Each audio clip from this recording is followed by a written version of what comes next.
कोल्हापुरातल्या प्रायव्हेट हायस्कूलमध्ये ब्राह्मण सभा करवीर मंगलधाम आणि श्री महालक्ष्मी कोऑपरेटिव्ह बँक यांच्या संयुक्त विद्यमाने तात्यासाहेब तेंडुलकर स्मृती व्याख्यानमाला आयोजित करण्यात आली आहे। यंदाचं या व्याख्यानमालेचं हे 24वे वर्ष आहे। यावर्षीच्या व्याख्यानमालेचं पहिलं पुष्प ऋषिकेश जोशी यांनी गुंफलं।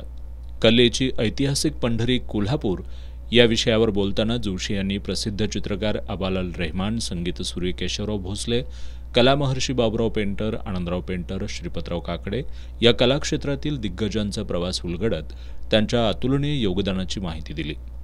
राजर्षी शाहू महाराजांनी राजाश्रय दिलेले अबालाल रहमान यांनी राजर्षींच्या जाण्यानंतर कलासक्त राजा गेल्यामुळे आता या चित्रांचं काय करू अशा उद्विग्न भावना व्यक्त करत स्वतःची चित्र पंचगंगा नदीत टाकल्याची आठवण ऋषिकेश जोशी यांनी सांगितली। वयाच्या 4थ्या वर्षापासून रंगभूमीवर उतरलेले केशवराव भोसले यांनी वयाच्या 18व्या वर्षी स्वतःची नाटक कंपनी सुरू केल्याचं सांगताना जोशी यांनी मखमली पडदा ही केशवरावांचीच संकल्पना असल्याचं नमूद केलं। भारतातली पहिली टेलरिंग अँड कटिंग इन्स्टिट्यूट कोल्हापुरात सुरू करण्याबरोबरच शिंपीशास्त्र नावाचा ग्रंथ लिहिणारे आणि शिवणकाम ऐवजी शिवणकला हा शब्द रुजवणारे श्रीपतराव काकडे यांनी कोल्हापुरात बसून इंग्लंडच्या राजपुत्रासाठी कोट शिवला होता हा किस्साही जोशी यांनी सांगितला। प्रिन्सचा एक त्याचं काहीतरी काय लग्नविधी असेल तर प्रिन्स त्याच्या कोटाचं त्या सूटाचं मेजरमेंट जाहीर केली होती पेपरमध्ये की जो कोणी उत्कृष्ट सूट शिवून देईल त्याला सुवर्ण पदक होईल। कुठे ते इंग्लंड, कुठे ते कोल्हापूर, ते पेपरमध्ये बसले जाहिरात ती मापं घेऊन यांनी जो सूट शिवला तोच त्या प्रिन्स घातला आणि यांचा सूट तिकडे विजयी घोषित झाला।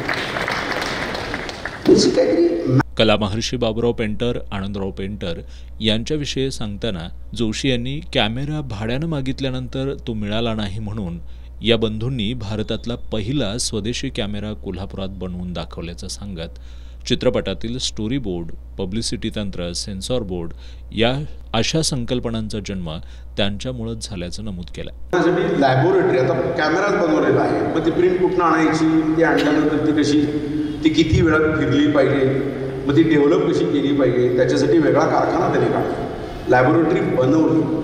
मग त्याच्यासाठी अशी रसायनांची लॅबोरेटरी बनवणं म्हणजे चेष्टेचा विषय नाही हा। आणि हे सगळं भारतातलं पहिलं काम हे कोल्हापुरात झालेलं आहे, याचा मला भयंकर आनंद होतो। सिनेमाच्या बाबतीमध्ये कुठलाही जो प्रकार जो आहे ना त्याचे उगम कोल्हापूर आहे। पेंटरांच्या सिंहगड या चित्रपटाला इतका पैसा मिळू लागला की इंग्रजांनी त्यावर कर लावला। चित्रपटावर लावण्यात आलेला हा पहिला कर होता। कोल्हापुरातील सांस्कृतिक ठेव्याचा विचार करता कोल्हापूर हे सांस्कृतिक पर्यटन केंद्र व्हायला पाहिजे असं मत जोशी यांनी व्यक्त केलं। त्याचबरोबर नव्या पिढीनं हा कलेचा ऐतिहासिक वारसा जपला पाहिजे असं आवाहन सुद्धा त्यांनी केलं। परंपरेतले आजवरच्या परंपरेतले आज ही असलेले अनेक प्रघात, अनेक रिच्युअल्स, अनेक अंधश्रद्धा, अनेक सगळ्या गोष्टी ज्या आहेत ना त्याच्यामध्ये साधारणतः 90% कोल्हापूरकरांचा हात आहे। त्यांच्यामुळे त्या सगळ्या त्या टिकून आहेत सगळ्या। कसं काम आहे आपलं आले खरं म्हणजे कोल्हापूर हे सांस्कृतिक पर्यटनाचं केंद्र म्हणून करायला पाहिजे। ज्याला कोणाला कलेबद्दल अभ्यास करायचा ना त्यानं त्याच्या आयुष्यात कंपल्सरी कोल्हापुरात आल्याशिवाय त्याला अभ्यासच नाही करता येणार।